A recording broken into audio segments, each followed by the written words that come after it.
wabarakatuh. Perkenalkan, kami dari kelompok 1 ingin menyampaikan materi dari pertemuan 1 sampai dengan pertemuan 6. Beranggotakan di sini ada saya Muhammad Jafri Nur Sidik dengan NPM 145. Saya Mary Ferdiansa dengan NPM 152. Saya Cira Musmita dengan NPM 089. Saya Nova Hardeviana dengan NPM 113. Saya Muhammad Tejan Faiz dengan NPM 02112184. Saya Rizky Nurmansyah dengan NPM 138. Di sini saya akan menyampaikan materi pertemuan pertama, yaitu tentang pengertian fungsi dan karakter sistem informasi manajemen. Dikutip dari buku Sistem Informasi Manajemen Sumber Daya Manusia, sistem informasi manajemen adalah kumpulan dari sistem manajemen atau sistem yang menyediakan informasi yang bertujuan untuk mendukung operasional manajemen dan pengambilan keputusan dalam suatu organisasi.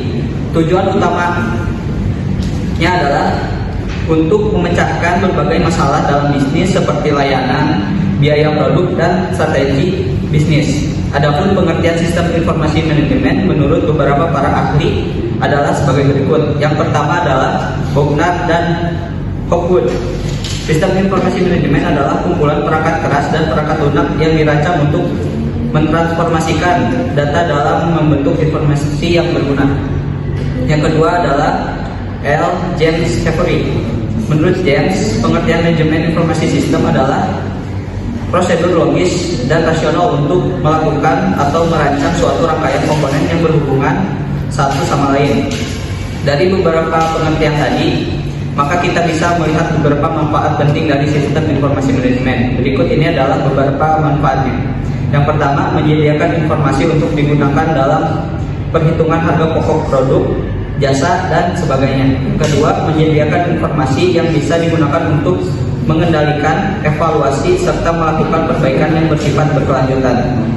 Selanjutnya ada fungsi sistem informasi manajemen. Sistem informasi manajemen memiliki sejumlah fungsi yang akan berdampak baik terhadap operasional suatu perusahaan. Dikutip dari buku Pengantar Sistem Informasi Sumber Manajemen karya Jefferson Petahian, berikut adalah beberapa fungsinya. Yang pertama, memudahkan bagian manajemen melakukan perencanaan, pengawasan, serta pengaruh kerja bagi semua departemen yang dikoordinirnya. Yang kedua, meningkatkan efektivitas dan efisiensi pengolahan data. Yang ketiga, meminimalisasi biaya dan meningkatkan produktivitas suatu perusahaan atau organisasi. Selanjutnya, karakteristik sistem informasi manajemen. Pengelolaan sistem ini digunakan untuk mengolah berbagai informasi di dalam sebuah perusahaan atau organisasi lainnya. Dirangkum dari berbagai sumber. Karakteristik tersebut diantaranya: yang pertama, dibuat dengan perencanaan yang matang, memberikan banyak sudut pandang secara menyeluruh dari dinamika dan struktur organisasi. Yang kedua, bekerja dalam sistem yang lengkap dan komprehensif, yang aman serta mencakup semua interaksi serta subsistem dalam sebuah organisasi. Yang ketiga, dilakukan dengan cara top down, yaitu sebagai suatu cara untuk mengambil keputusan, dan manajemen harus aktif dalam hal mengambil bagian serta memberikan arahan yang selaras dalam membangun sistem informasi manajemen. Sekian yang bisa saya sampaikan tentang pertemuan yang pertama. Terima kasih. Saya akan menjelaskan materi kedua yang berjudul Revolusi Sistem Informasi. Sistem adalah sekumpulan atau unsur yang saling berkaitan dan saling mempengaruhi dalam melakukan kegiatan bersama untuk mencapai suatu tujuan. Di sistem ada 3 elemen. Yang pertama, input, transformasi, dan output. Subsistem adalah sistem di dalam suatu sistem. Ini berarti bahwa sistem berada pada lebih dari satu tingkat atau lebih dari satu bagian. Klasifikasi sistem abstrak dan sistem fisik. Sistem abstrak adalah suatu susunan teratur gagasan atau konsepsi yang saling tergantung. Contoh sistem teologi adalah sebuah susunan gagasan mengenai Tuhan, manusia, dan sebagainya. Sistem fisik adalah sistem yang secara fisik dapat dilihat. Contohnya sistem komputer, yaitu peralatan yang berfungsi bersama untuk menjalankan pengolahan komputer. Sistem deterministik dan probabilistik. Sistem deterministik beroperasi dalam cara yang dapat diramalkan secara tepat. Contoh, program komputer yang melaksanakan secara tepat sesuai dengan rangkaian instruksinya. Sistem probabilistik dapat diuraikan dalam istilah perilaku yang mungkin, tetapi selalu ada sedikit kesalahan atas ramalan terhadap jalannya sistem. Contohnya SPSS. Sistem tertutup dan sistem terbuka. Sistem tertutup adalah sistem yang tidak berhubungan dengan lingkungan dan tidak dipengaruhi oleh lingkungan. Contohnya, sebuah reaksi kimia di dalam sebuah tabung yang terisolasi. Sistem terbuka. Sistem terbuka adalah sistem yang berhubungan dengan lingkungan dan dipengaruhi oleh lingkungan. Contohnya sistem pemanas. Ia mendapatkan inputnya dari perusahaan listrik dan menyediakan panasnya bagi gedung atau ruangan yang dipanasinya.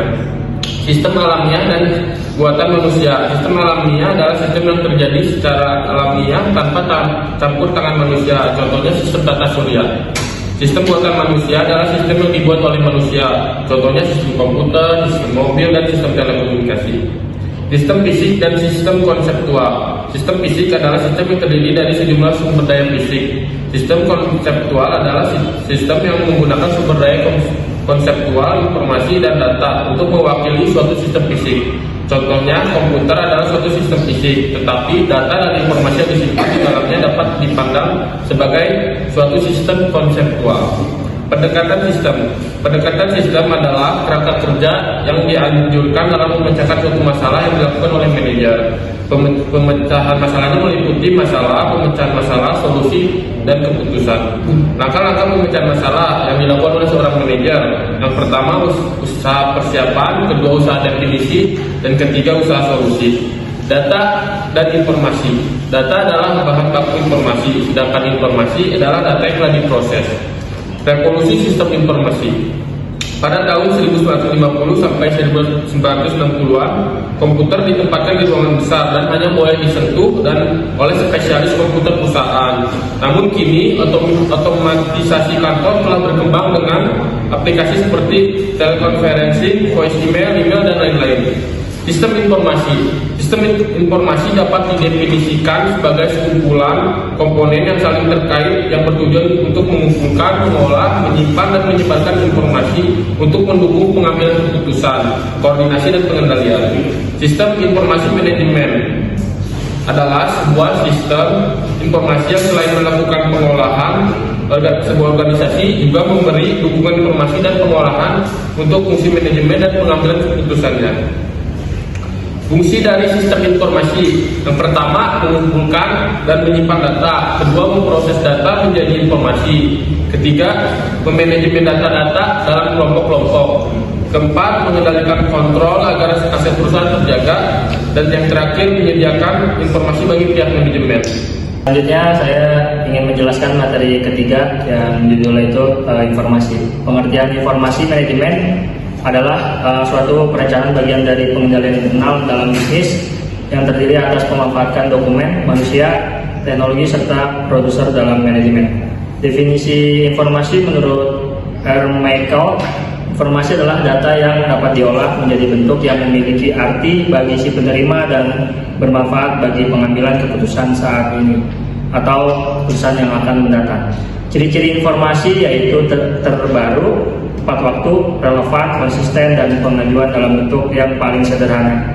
Penggunaan informasi ada tiga, yaitu yang pertama low level managers, middle level managers, yang ketiga ada top level managers. Fungsi-fungsi informasi berikut ini, yang pertama adalah untuk meningkatkan pengetahuan bagi si pemakai, yang kedua untuk mengurangi ketidakpastian dalam proses pengambilan keputusan, yang ketiga untuk menggambarkan keadaan yang sebenarnya dari suatu hal. Selanjutnya ada peran dasar sistem informasi dalam bisnis. Yang pertama untuk mendukung proses dan informasi bisnis. Yang kedua adalah mendukung pengambilan keputusan bagi para pegawai dan manajernya. Yang ketiga mendukung berbagai strategi untuk keunggulan kompetitif. Selanjutnya ada tujuan dari informasi, yaitu menyajikan informasi untuk pengambilan keputusan pada perencanaan, pengorganisasian, pengendalian kegiatan, dan subsistem suatu perusahaan, dan menyajikan sinergi organisasi pada prosesnya. Selanjutnya ada tahapan perencanaan sistem. Yang pertama adalah menyadari masalah, mendefinisikan masalah, yang ketiga ada menentukan tujuan sistem, yang ketiga ada mengidentifikasi suatu kendala sistem, selanjutnya ada membuat studi kelayakan, mempersiapkan penelitian sistem, menyetujui atau menolak penelitian. Selanjutnya ada tahap analisis sistem, yaitu mengumumkan penelitian sistem, mengorganisasikan tim proyek, mendefinisikan kebutuhan informasi, mendefinisikan kriteria kinerja sistem, menyiapkan usulan perencanaan, yang terakhir ada untuk menyetujui atau menolak rancangan proyek. Sekian dari saya. Selanjutnya saya akan menjelaskan tentang materi yang keempat yang berjudul Sistem Informasi Manajemen. Kegunaan atau fungsi sistem informasi manajemen adalah supaya informasi yang dihasilkan oleh sistem informasi dapat berguna bagi manajemen, maka analisis sistem harus mengetahui kebutuhan informasi yang dibutuhkannya, yaitu dengan mengetahui kegiatan-kegiatan untuk masing-masing tingkat level manajemen dan tipe keputusan yang diambilnya. Berdasarkan pada pengertian-pengertian di atas, maka terlihat bahwa tujuan dibentuknya sistem informasi manajemen atau SIM adalah supaya organisasi memiliki informasi yang bermanfaat dan membuat keputusan manajemen, baik yang mengangkut keputusan-keputusan rutin maupun keputusan-keputusan yang strategis. Selanjutnya adalah beberapa kegunaan atau fungsi sistem informasi, antara lain adalah sebagai berikut. Yang pertama, meningkatkan aksesibilitas data yang tersaji secara tepat dan akurat bagi para pemakai tanpa mengharuskan adanya perantara sistem informasi. Yang kedua, menjamin tersedianya kualitas dan keterampilan dalam memanfaatkan sistem informasi secara kritis. Yang ketiga, mengembangkan proses perencanaan yang efektif. Yang keempat, mengidentifikasi kebutuhan-kebutuhan dan keterampilan pendukung sistem informasi. Yang kelima, menetapkan investasi yang akan diarahkan pada sistem informasi. Yang keenam, mengantisipasi dan memahami konsekuensi ekonomis dari sistem informasi dan teknologi baru. Yang terakhir, memperbaiki produktivitas dalam aplikasi pengembangan dan pemeliharaan sistem.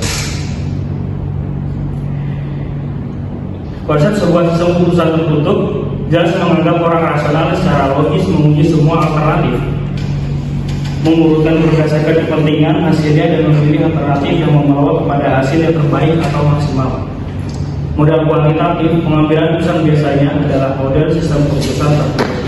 Sebuah sistem keputusan terbuka memandang keputusan sebagai berada dalam suatu lingkungan yang unik dan sebagai tak diketahui. Keputusan dipengaruhi oleh lingkungan dan pada gilirannya proses keputusan kemudian mempengaruhi lingkungan. Pengambilan keputusan dianggap tidak harus logis dan sebagai rasional, tetapi lebih banyak memperhatikan rasionalitas hanya dalam batas yang dikemukakan oleh latar belakang, pandangan atas alternatif, kemampuan menangani suatu model keputusan, dan sebagainya. Sistem informasi manajemen berdasarkan aktivitas atau kegiatan manajemen, yaitu kegiatan dan proses informasi untuk 3 tingkat adalah saling berhubungan, contohnya pengendalian inventaris, dan tingkatan operasional tergantung pada proses tepat dari transaksi. Pada tingkat dan pengendalian manajemen, pembuatan keputusan tentang keamanan persediaan dan frekuensi memesan bagi bergantung pada pembetulan ringkasan dari hasil operasi pada tingkat strategis. Sistem informasi untuk pengendalian operasional, yang pertama adalah proses transaksi, yang kedua proses laporan, yang ketiga proses pemeriksaan. Beberapa contoh di bawah ini menggambarkan jenis dukungan keputusan yang dibuat dalam sistem pengendalian operasional. Pertama, suatu transaksi menarikkan kembali persediaan menghasilkan suatu dokumen transaksi. Pengelolaan transaksi juga dapat menyelidiki persediaan yang ada dan memutuskan apakah suatu pesanan pembelian persediaan harus diadakan. Yang kedua, suatu pemeriksaan terhadap file pegawai menjelaskan keperluan untuk suatu posisi. Yang ketiga, laporan rutin dihasilkan secara periodik, tetapi suatu aturan keputusan yang diprogramkan dalam satu prosedur pengolahan laporan bisa menciptakan laporan khusus dalam satu bidang masalah. Selanjutnya di sini saya akan menjelaskan materi pertemuan kelima yang berjudul visi dan rancangan sistem informasi. Di dalam organisasi atau bisnis membutuhkan visi dan rancangan. Arti visi dan rancangan sistem informasi menurut Martin, ungkapan tertulis tentang keadaan masa depan, apa yang diharapkan untuk kepentingan penggunaan informasi dan manajemen organisasi. Sedangkan rancangan teknologi informasi adalah cara sumber daya informasi seharusnya digunakan untuk mencapai visi informasi. Visi dan rancangan informasi dibuat dalam bentuk perangkat pedoman tertulis. kebijakan, gambar-gambar, dan aturan-aturan di mana perusahaan harus beroperasi membuat keputusan. Misalnya, sebuah organisasi mengungkapkan visi organisasinya seperti kita harus menyediakan data berkualitas dan menghitung produk dan jasa yang memenuhi selera pelanggan dengan tepat dan secara efektif.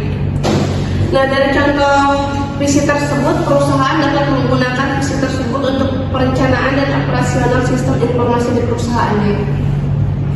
Bagaimana membuat visi dan rancangan? Penentuan visi dan rancangan informasi seperti proses pembuatan visi merupakan hal yang sulit. Untuk itu diperlukan pemahaman tentang kebutuhan akan masa depan dan penentuan keseimbangan aspek manajerial dan teknologi informasi. Sebelum visi dan rancangan dibuat, maka untuk menjamin kesuksesan pembuatan visi dan rancangan tersebut diperlukan beberapa persyaratan. Lalu di sini ada langkah-langkah pengembangan visi dan rancangan informasi. Langkah pertama ada review status organisasi saat ini. Langkah kedua ada analisa arah strategi perusahaan. Ketiga, kesadaran akan adanya kecenderungan teknologi. Keempat, ada identifikasi visi untuk peran informasi. Misalnya, suatu perusahaan melihat peran informasi dalam hal ini mendukung proses bisnis, memperkuat produktivitas karyawan, dan menambah nilai produk dan jasa perusahaan. Yang kelima, menentukan rencana setelah langkah-langkah yang tadi dilakukan. Yang keenam, ada komunikasi visi dan rancangan. Dan yang terakhir ada rencana perpindahan. Dengan adanya visi dan rancangan ada beberapa manfaat yang dapat didefinisikan, seperti proses perencanaan lebih baik, alat komunikasi untuk manajemen puncak, membantu pasokan sistem memiliki perancangan. Keempat, ada menciptakan suatu keterikatan bagi keputusan. Kelima, penciptaan integrasi dan desentralisasi. Yang keenam, pengevaluasian pilihan-pilihan. Dan yang terakhir ada pemenuhan harapan manajemen. Selanjutnya saya akan menjelaskan materi terakhir yang berjudul kesuksesan dan kegagalan penerapan sistem informasi. Kegagalan penerapan sistem informasi dalam beberapa sistem, hampir semua laporan yang disampaikan kepada manajemen tidak pernah dibaca. Laporan-laporan dikatakan tidak bermanfaat dan hanya dipenuhi dengan ilustrasi grafik yang tidak dapat dianalisis atau dijadikan pertimbangan dalam pengembalian keputusan. Sementara itu, dalam sistem lain yang telah diotomatisasi tidak pernah disentuh karena datanya tidak dapat dipercaya. Pemakai informasi secara terus-menerus memperbaiki record secara manual. Kemudian dalam sistem yang lain lagi telah terjadi kesalahan karena keterlambatan dalam memproses data, biaya operasional yang demikian besar atau masalah-masalah pemrosesan data yang bersifat kronis. Selanjutnya masalah pokok sistem informasi. Masalah-masalah yang menyebabkan sistem informasi gagal disebabkan oleh banyak faktor. Di antaranya yaitu ada desain. Sistem informasi dikatakan gagal jika desainnya tidak cocok dengan struktur, budaya, dan tujuan organisasi secara keseluruhan. Lalu ada data. Data dalam sistem mempunyai tingkat ketidakakurasian dan konsistensi yang tinggi. Informasi dalam bidang-bidang tertentu bahkan membingungkan atau tidak ditunjukkan secara tepat atau untuk tujuan-tujuan bisnis. Selanjutnya ada biaya. Beberapa sistem arahnya bagus, tapi dalam implementasinya dan pengoperasiannya memerlukan biaya di atas anggaran. Sementara itu, dalam sistem lain memerlukan biaya yang mahal untuk berfungsinya sistem tersebut. Lalu ada operasi. Sistem tidak akan berjalan dengan baik jika informasi tidak disediakan secara tepat waktu dan efisien, karena operasi komputer yang mengendalikan pemrosesan informasi tidak berjalan semestinya. Lalu ada mengukur kesuksesan sistem. Kepuasan para pengguna terhadap sistem. Dalam konteks ini dapat dimasukkan opini dari para pengguna tentang akurasi, ketepatan waktu, relevansi informasi, kualitas pelayanan yang diberikan, dan jadwal operasi menjadi sangat penting. Kesimpulan dari kelompok kami yaitu manajemen informasi manajemen itu merupakan suatu sistem informasi yang termasuk dalam hal-hal yang penting dalam mengambil keputusan. Pengelolaan dan manfaat data akan lebih memaksimalkan apabila kita menggunakan sistem informasi manajemen. Terlebih bagi organisasi yang lebih kompleks seperti perusahaan, salah satunya suatu hal yang harus diperhatikan seorang manajer adalah terkait dengan pengelolaan kegiatan para bawahannya. Sistem informasi manajemen atau SIM adalah suatu sistem yang digunakan untuk mengelola berkaitan dengan suatu manajemen bisnis atau organisasi. Selanjutnya ada manfaat dari penerapan SIM antara lain yaitu meningkatkan efisiensi dan produktivitas, mengoptimalkan penggunaan sumber daya, meningkatkan kualitas pengambilan keputusan, memudahkan koordinasi dan komunikasi antar departemen, dan yang terakhir adalah meningkatkan daya saing organisasi atau bisnis di pasar. Sekian dari kelompok 1